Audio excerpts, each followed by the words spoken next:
Glória a Deus. Cumprimento os irmãos com uma boa noite na paz do Senhor, amém? Estou feliz e alegre de estar hoje mais um dia na casa de Deus, para juntos louvarmos e adorarmos o santo nome dEle, culto com a direção da mocidade e dos adolescentes.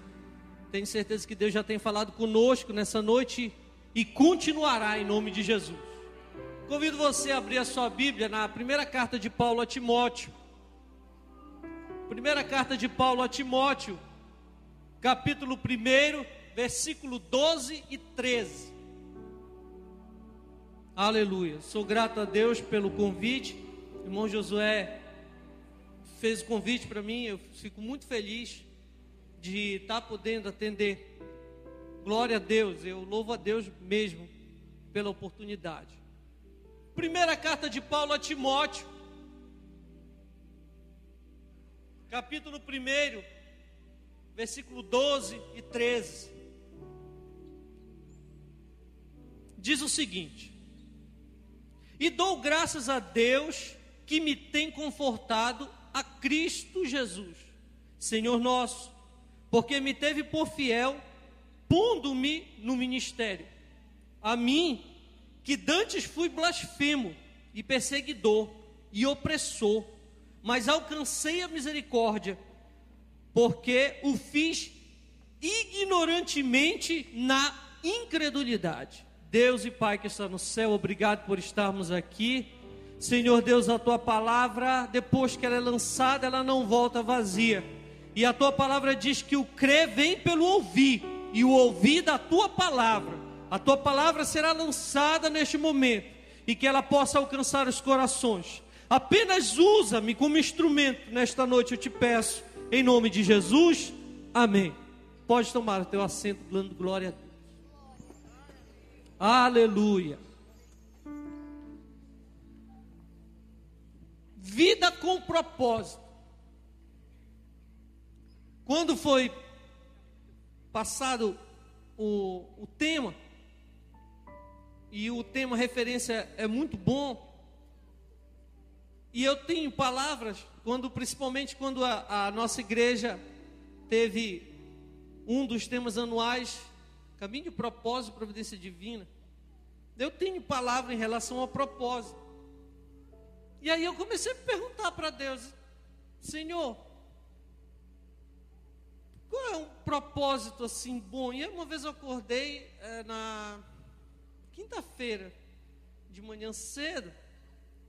Eu acordei e aí o Espírito Santo falou assim para mim. O Espírito Santo fala com você na sua mente. Ele falou para mim assim: é Paulo.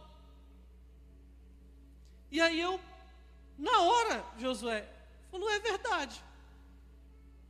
Porque Paulo, ele viveu os dois extremos do propósito. Um propósito de alguém que não servia a Deus, e o propósito de alguém que passou a servir a Deus. Os dois extremos do propósito estão presentes na vida deste homem que eu vou falar em alguns minutos para você nessa noite. E não se espanta se você de repente se identificar um pouco com ele. Uma simples pergunta: quem aqui é evangélico de berço? Que seus pais são evangélicos e você nasceu no evangelho? Quem aqui? Pode levantar a mão. Quem não é evangélico de berço, que aceitou Jesus no decorrer da sua vida? Graças a Deus. Essa palavra se aplica perfeitamente a todos nós, aqueles que nasceram no evangelho e principalmente aqueles que não nasceram no lar cristão, mas que conheceram a Cristo no decorrer da sua vida. Porque foi exatamente isso que aconteceu com Paulo. Então nós vamos ver agora que ele tinha propósitos bem distintos durante a sua vida, que marcaram a história dele, marcaram a história da igreja, marcaram a minha e a sua história. Nós vamos poder ver que ele foi alcançado por essa graça, essa misericórdia, e mudou radicalmente o propósito de vida dele. Mudou radicalmente o propósito de vida dele. Vamos lá. É interessante falar que Paulo, ele nasceu numa boa família. Para nós começarmos, Paulo nasceu numa família estruturada. Sabe, Sérgio, ele nasceu com um pai, uma mãe, uma família, pessoas que o encorajaram durante a sua vida. Nos anos iniciais, pastor Johnny, cuidaram da educação dele. Ele que logo foi enviado para sua família para morar em outro lugar a fim de estudar. Que maravilha! Parece os dias de hoje, quando um pai envia um filho para a Bolívia, para a Argentina, para o Paraguai, para poder estudar para lá. Foi isso que a família de Paulo fez com ele. Ele foi crescendo, Saulo, né? Ele foi crescendo, e aí falou: tu vai estudar para ser rabino, vai estudar para ser um fariseu, um religioso. Isso proporcionou nascer numa boa família, proporcionou a esse jovem propósitos. Porque quando você nasce numa família um pouco mais estruturada, você consegue olhar para o futuro com um objetivo. Não que alguém que não tenha nascido numa família privilegiada não tenha os objetivos, mas eu estou citando Paulo como exemplo, tá? Você quebrou essa regra, né? Paulo então muda de lugar para estudar, para ter uma formação religiosa. Filipenses capítulo 3, versículo do 4 ao 6. Uma criança bem instruída, uma criança bem cuidada, Antônio, bem desenvolvida nos primeiros anos de vida. A própria Bíblia vai dizer que ele estava acima da média. Este homem estava acima da média no desenvolvimento, jovens, da sua vida. Imagina você e eu, acima da média, crescendo, estudando, aos pés de um mestre daquela época de renome, que era Gamaliel, que era um grande sábio, instrutor, que ensinava os judeus na cultura religiosa, na cultura judaica, fazendo com que as novas gerações nascessem doutrinadas, cuidadas, direcionadas. Paulo, então, é direcionado a partir daí.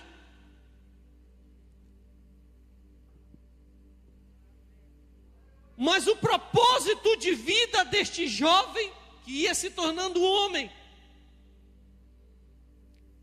se tornou oposto. Um homem bem instruído, um homem, Josué, bem estudado, alguém que passou pela faculdade de teologia, pastor Jorge, alguém que estudou com judeus, alguém que foi doutrinado, ensinado, Larissa, diante de um propósito que não era, e ele imaginava que o que ele fazia era ter um favor. Paulo achava que perseguir os cristãos, ele estava fazendo um favor para Deus. Um homem letrado, um homem cuidado, um homem ensinado, agora ele é levantado pelo Sinédrio para perseguir os cristãos. Um homem com um currículo desse, ele estaria dando aula numa faculdade, mas ele abandonou isso porque ele entendeu que o propósito da vida dele era perseguir os cristãos. Ele achava que o propósito que Deus tinha para ele era perseguir a noiva do Cordeiro, era perseguir os cristãos, era perseguir. Gente, meu Deus, parece que quanto mais estuda, parece que não abre a mente, não consegue entender. Não, quanto mais ele estudava, mais ele ficava focado, vidrado. Não, eu não quero dar aula na sinagoga, eu não quero, eu estou acima, mas eu quero perseguir, porque eu acredito que o que eu estou fazendo é bom. Meu Deus, que propósito de vida é esse? E às vezes isso já aconteceu com alguém aqui. Você nasceu num lar. Agora a gente começa a fazer as aplicações para entender que isso está perto da gente. Não é uma palavra que ficou há 2000 anos atrás. É algo que está presente nos dias de hoje. Você tem que olhar para a vida desse homem e dizer: eu sou igual a ele, eu era igual a ele. De repente você que está aqui, nasceu numa boa família, teve bons ensinos, passou numa faculdade, estudando, tendo cuidado, mas o teu propósito de vida era outro. Não, e às vezes até tinha propósito, Josué, mas adivinha? Deus não estava nele. O teu propósito de vida, Deus não estava nele. Assim como Paulo, o propósito de Deus para a vida de Paulo não estava nos primeiros anos da vida dele. O propósito de vida dele era completamente outro. Paulo, apesar do conhecimento, ele não estava para evangelizar, ele estava para matar. Ele estava para destruir igreja. Ele estava para entrar nas sinagogas e arrancar os cristãos, os judeus, nas casas de orações. E ele mesmo se define. A Bíblia define Paulo, esse homem com currículo acima da média, como uma fera selvagem. Atos capítulo 9, versículo 1. Quando a gente olha a tradução, eu fui pesquisar, ele diz que ele aspirava por vingança, ele aspirava por ir atrás dos judeus, ele aspirava por ir atrás dos cristãos. Olha, Atos 9:1, e Saulo, respirando ainda ameaças e mortes. Esse homem que ele dormia pensando em perseguir cristão, e ele acordava pensando em perseguir cristão. Um homem estudado, um homem letrado, um homem que, meu Deus, um propósito de vida totalmente oposto ao que era bom de verdade. E a Bíblia define ele como uma fera selvagem. Imagina uma fera selvagem, e você já assistiu aqueles vídeos no YouTube, quando tem um leão e uma caça, e o leão ele foca naquele objetivo, ele vai atrás daquele animal para comer. O objetivo dele, o propósito é pegar aquele animal. Paulo é como se fosse esse animal selvagem. Mas não apenas isso, a Bíblia também cita Paulo como um touro indomável. Atos capítulo 9, versículo 5, vou ler. E disse: quem és, Senhor? E disse o Senhor: sou eu, Jesus, a quem tu persegues. Duro é para ti recalcitrar entre os aguilhões. Porque Paulo era um touro selvagem. Você já viu também aqueles vídeos do búfalo, que eles andam de manada, que um leão não se mete com ele, nem um outro tipo de animal, né? Quando a gente olha o aguilhão, era um instrumento usado para domar o touro, para domar o boi. Ele cutucava e assim ia domesticando. Paulo, Deus, Jesus está dizendo: Paulo, eu estou te cutucando de aguilhão e tu não muda. Eu estou tentando consertar a tua vida, mas tu remexe para todo lado e tu não consegue mudar. Tu não consegue entender, Paulo, que eu quero usar tudo aquilo que tu adquiriu ao longo da tua vida, da tua mocidade, para o meu propósito. Recebe isso para a tua vida. Todos os passos que você deu na sua vida, Deus vai usá-los na obra dele. Eu pratico esportes radicais há 22 anos. Eu entendo que Deus me colocou lá para mudar jovens. Eu sei. Eu tenho plena convicção disso. Uma vez eu conversando com a minha mãe, e ela retrucando, de eu praticar, porque realmente é meio perigoso o ambiente, o medo do filho caçula dela se perder. Mas Deus está me sustentando e eu estou conseguindo mudar a minha modalidade através do testemunho. um pensador cristão, pastor Johnny, que ele diz o seguinte: o teu testemunho fala tão alto que eu não consigo escutar a tua voz. Você não precisa falar nada para mostrar que Deus está na tua vida. E Paulo, com todo esse currículo, com toda essa bagagem judaica, com um propósito oposto ao que Deus queria para a vida dele, ele achava que perseguir o cristão, não, e não é perseguir o cristão, olha só, como Deus fala para ele, né?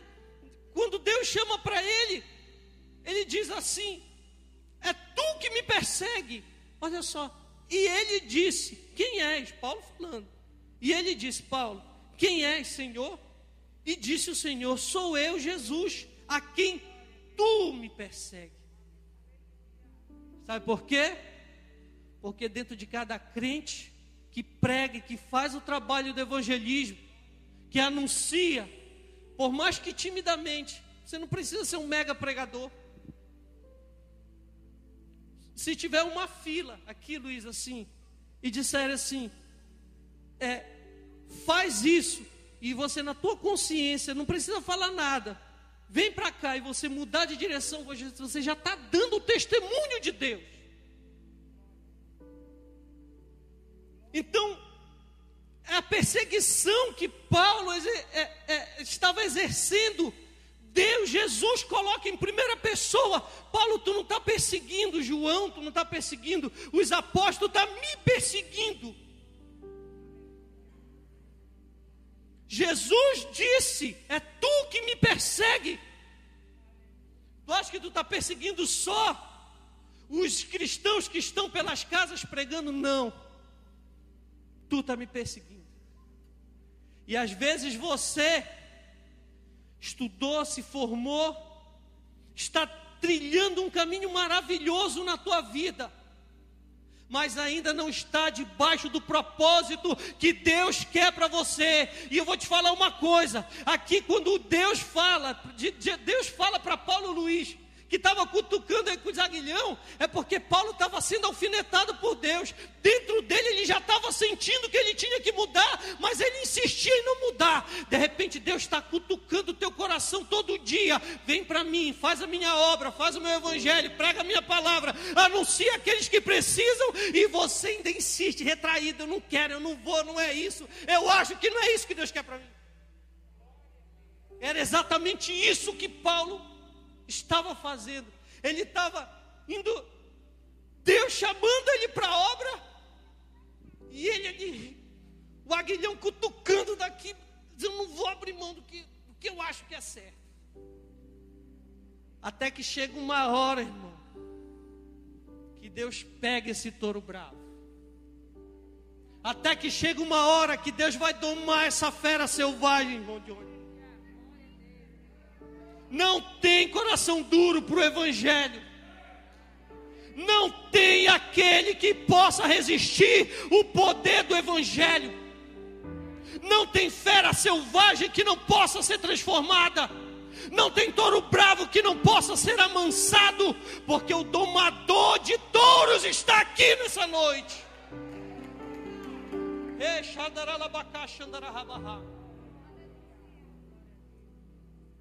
E aí, Paulo vivia os dois extremos, irmão Paulo, os dois extremos. O extremo da perseguição, e agora ele vai viver o extremo do amor. Deus prepara uma arapuca, né? É como se fosse uma arapuca. O passarinho ele vai andando assim, aí pá, cai na arapuca. É como se Deus estivesse preparando uma arapuca, uma armadilha para Paulo. Lá vai Paulo no caminho de Damasco fazer o quê? O propósito dele, Silvio. Ele ia fazer o quê? Cumprir o quê? O propósito dele, perseguir os cristãos, jovens. E aí Deus prepara assim uma arapuca e pega Paulo. Aí ele olha assim, ele não tem para onde correr, ele ficou cego. Meu Deus, e agora? Ele vira crente na hora. Ele é Senhor, e já responde: Senhor,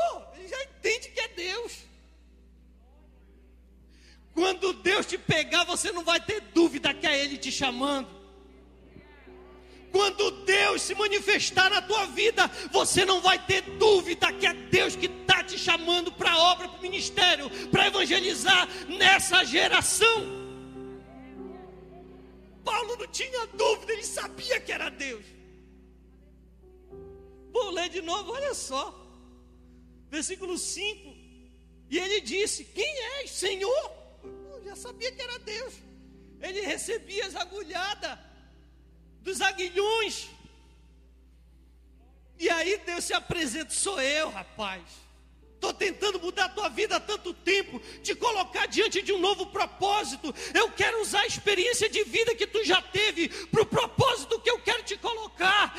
Deus não vai jogar no lixo tudo aquilo que você já passou, mas Ele vai usar o que você já passou para que a obra dele seja excelente na tua vida. Às vezes a pessoa pensa que a vida antes de Cristo faz do passado. Eu quero viver um novo. E às vezes Deus quer usar a tua experiência de ex-drogado para salvar outro drogado. E às vezes Deus quer usar a tua experiência longe de Cristo para salvar outras pessoas. Era isso que Deus estava fazendo com Paulo a partir desse momento. Que maravilha, né? Quantos aqui se identificam com isso? Eu tenho certeza que você se identifica com isso. E aí Deus chama Paulo, caminho de Damasco. E aí ele pega Paulo, cega, leva ele lá para casa, né? Para casa da rua chamada Direita. Deus chama Ananias e diz: olha, Ananias, tu vai colocar as mãos sobre um homem agora, que eu quero usar muito no ministério. Aí Deus, imagino que Ananias deve ficar: opa, mais um. É Paulo, meu Deus, o perseguidor. Olha como Paulo se definia, né? Ele se definia lá onde eu li, no versículo 13: a mim que dantes fui blasfemo e perseguidor e opressor, Senhor, é esse homem que quer usar? Meu Deus, é esse homem que tu quer usar para a tua obra? Ananias deve ter pegado um susto, um espanto, porque a pregação é loucura. Porque a pregação, ela é loucura para aquele que não entende o propósito de Deus. É só Deus que consegue fazer de um ex-detento um pastor. É só Deus que pode fazer de um ex-traficante de droga um evangelista. Para a sociedade, essas pessoas estão perdidas e Deus está chamando: vem para cá, eu quero te usar. Meu Deus. E aí Ananias vai com medo, né? Eu acredito, né? Eu posso imaginar isso, que ele estava com medo muito grande. E aí cai as escamas, ele ora por Paulo, cai as escamas, e agora Paulo passa a ter uma nova visão do propósito que Deus tinha para ele. Antes de Jesus, o propósito dele era perseguir, maltratar, matar, aprisionar os cristãos. Mas agora, diante do novo propósito, ele estava lá para evangelizar, para pregar, para sofrer pelo evangelho também. E ele sofreu pelo evangelho. E ele vai continuar. Glória a Deus. Aí Paulo, depois desse encontro, ele foi foi para o deserto. Que às vezes as pessoas pensam que é assim, é pá, de uma hora para outra. Eu estava conversando com o Josué sobre isso. Às vezes a pessoa pensa que passa, então Jesus já sai. E Paulo foi pelo processo. Deus fez, pastor Francinaldo, Paulo passar pelo processo. Tu vai para o deserto e eu vou te ensinar. Eu quero te usar. Mas eu não quero te usar com a tua sabedoria. Tu vai para o deserto porque eu quero te ensinar a obra que tu vai exercer para o meu trabalho. E Paulo vai para o deserto, passa 3 anos, incrível. Os 12 passaram, os 12 discípulos, fora os milhares que foram influenciados por Jesus, passaram 3 anos, Luiz. Eles passaram 3 anos com Jesus, e aí Deus pega Paulo e fala: então, os mesmos 3 anos que eu dei para os 12, eu quero dar para ti também. Que maravilha! E Paulo então passa 3 anos no deserto, Deus ensinando, instruindo Paulo, trabalhando no caráter opressor dele. Paulo, eu quero usar a mesma disposição que tu tinha para me perseguir, Deus ensinei, para perseguir os cristãos. Eu quero usar essa mesma disposição para pregar a minha palavra, para pregar o meu evangelho. Paulo então passou por esse, deixa eu correr um pouco. Paulo passou por esse treinamento intensivo de 3 anos. Quando ele volta, os discípulos ficam com aquela dúvida, porque eles conheciam Paulo do antigo propósito, né? Por isso que as pessoas se assustam. Tu aceitou Jesus? Ah, rapaz, eu te conhecia da balada, do abadá, da boate. Eu te conhecia do barzinho. Eu te conhecia da gandaia, eu te conhecia da prostituição. Tu aceitou Jesus? Eu não acredito. As pessoas ficam espantadas com aquilo que o evangelho pode fazer na vida de uma pessoa. E eu creio em nome de Jesus que as pessoas vão ver na tua vida Deus agir de maneira maravilhosa. Vão olhar para a tua antiga vida e vão se espantar. Tu nem parece o mesmo. Tu nem parece o mesmo, tu mudou. Isso é o evangelho que faz. Isso é a palavra. Olha, o meu lema para esse ano é: o crer vem pelo ouvir, e o ouvir da palavra de Deus. Basta a palavra ser pregada e as pessoas virão.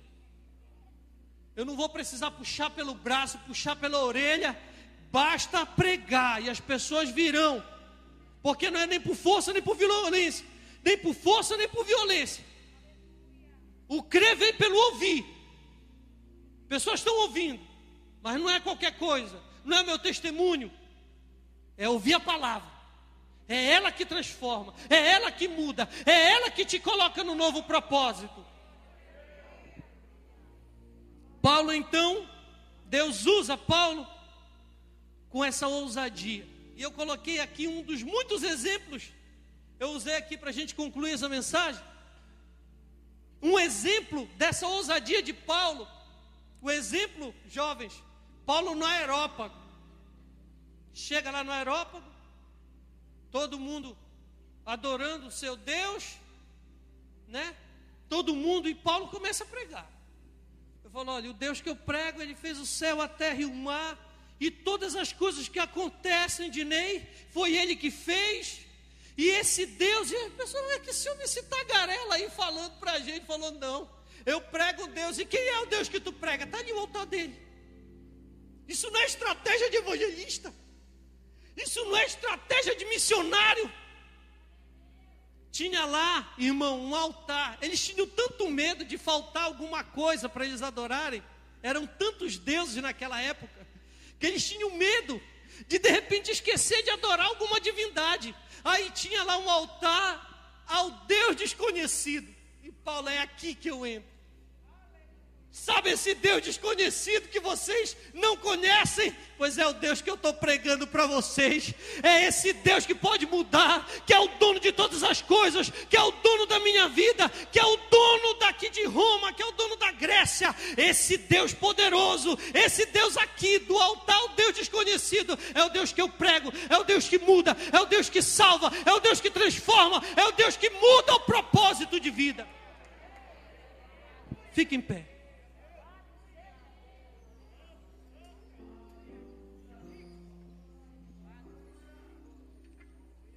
Pensou esse exemplo no aerópago? Talvez outro acanhado ficasse logo com medo. Meu Deus, eles vão me enxotar daqui, porque eu não tenho nenhum altar aqui, é o Deus que eu estou apresentando. E ele foi estrategista do Espírito Santo. Deus deu para ele essa graça desse Espírito Santo. E aí Paulo, a partir daquele encontro, muda o propósito de vida. Deus está mudando o teu propósito de vida. Eu vou te falar uma coisa. Sabe esse propósito de vida que você tem de ser um médico, de passar no concurso da PM, de chegar a um nível grande da vida? Inclui Deus nesse propósito. Olha, o teu propósito não precisa mudar radicalmente. Você inclui Deus no teu propósito, é o Espírito Santo que vai te moldando. É o Espírito Santo que vai moldar a tua vida. E se você está aqui essa noite e quer fazer uma aliança com Deus, de repente você está aqui, está vivendo um propósito longe da palavra, longe de Deus.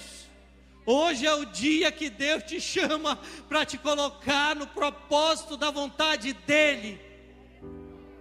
Vem aqui na frente, não sai do teu lugar. Eu quero orar pela tua vida. E você que está aqui, que quer fazer uma nova aliança com Deus. Senhor Deus, eu tenho errado, eu tenho fugido do teu propósito, eu tenho uma chamada para ser missionário, e eu estou fugindo disso. Vem que eu quero orar por você também. Sai do teu lugar. Esse Deus poderoso é capaz de transformar vidas. Esse Deus poderoso é capaz de transformar histórias, é capaz de mudar. E eu creio que Ele vai começar pelo que você é, do jeitinho que você é. Deus quer te usar com o talento que você é. De repente, olha, de repente você passou a tua vida inteira fazendo um curso de inglês. Deus quer usar o idioma que tu estudou para pregar o Evangelho. De repente, Deus fez você fazer uma faculdade que você, meu Deus, o que é que eu estou fazendo essa faculdade? Deus quer usar essa formação para que almas sejam alcançadas pelo reino dEle, para a glória dEle. Sai do teu lugar, vem aqui. Vem fazer, vem renovar essa aliança com Deus. Vem renovar os teus votos com Deus.